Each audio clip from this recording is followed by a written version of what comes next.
Hello, hello. Good morning, good afternoon, good evening. Kamusta po kayong lahat dyan? Dito sa amin, sobra po ng lakas ng ulan. Kaninang umaga po, kumakain po kami kasi punta po kami sa church. Ayun, bumuhos ng ang lakas ng ulan kaya hindi na kami po nakapunta na mag-church. Tapos sumabay pa po yung kidlat at yung kulog. Sobrang lakas po ng kulog at saka yung kidlat dito. Hanggang ngayon, umuulan pa rin dito sa amin. Ayan, for today's video, ako po ay magluto ng puso ng saging. Ayan po, oh. Tatanggalin ko lang po yung sa gitna niya, yung puti niya. Masarap po ito mga guys. Parang hamburger po, kasarap. Ayan.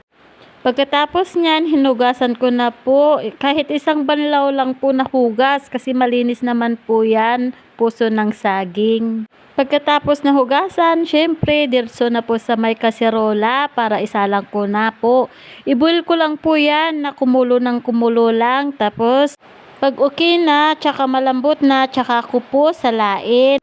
Habang hinihintay ko po lumambot ang puso ng saging, nag-prepare na po ako dyan ng bawang, sibuyas at carrots. Slice ko lang po yan ng maliliit po na slice. Isa po itong budget meal ko nung ako'y high school.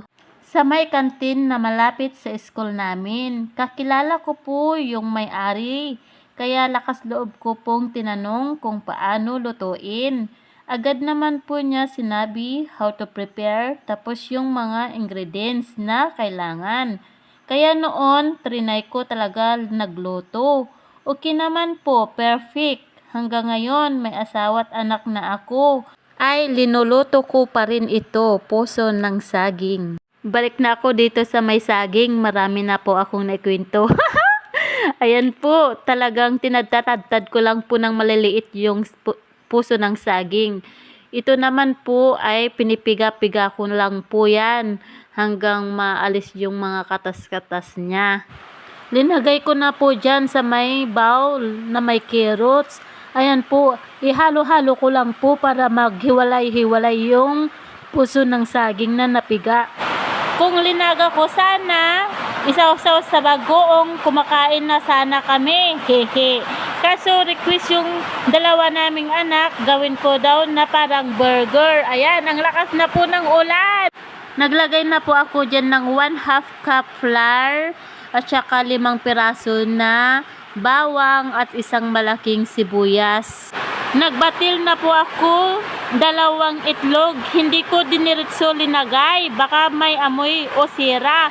Kaya sineparit ko para may pagsira, hindi masira lahat. Para hindi damay-damay ba. Okay naman yung itlog, kaya linagay ko na po dyan. Linagyan ko po ng paminta. Okay lang na mas marami yung paminta ilagay. At linagyan ko na po ng konting asin. At syempre, halo-haloin ko po hanggang mahalo-halo po lahat ng linagay kong ingredients.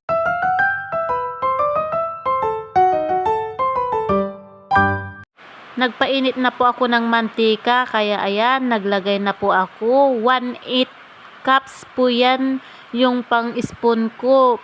Kumbaga, 30 ml. Yan po yung sukat ko para mas maganda yung prinito ko ba. Ganon. Yan, binabaliktad ko na po kasi luto na yung sa harap niya. Luto na, kaya linagay ko na sa may plato na may dahon ng saging na pinakuha ko sa panganay kong anak. Kaya yan, napabidyo sa pakapaligiran namin. O, tignan nyo po, o. Malapit na po sila mag-ani. Charan! Luto na po ang puso ng saging na request yung dalawa naming anak. Kaya kain na po tayo. Ang saya sa pakiramdam kasi nakaluto na ako. Ang sausawan lang po namin, ketchup at saka ketchup na manghang. Ayan, sobrang sarap po mga guys. Gawin nyo na. Try nyo pong lutuin. Masarap po ito. Shout out po sa iyo, Sister Jacqueline. Thank you po sa salad. Thank you po sa panonood. Hanggang dito na lang po. Bye-bye!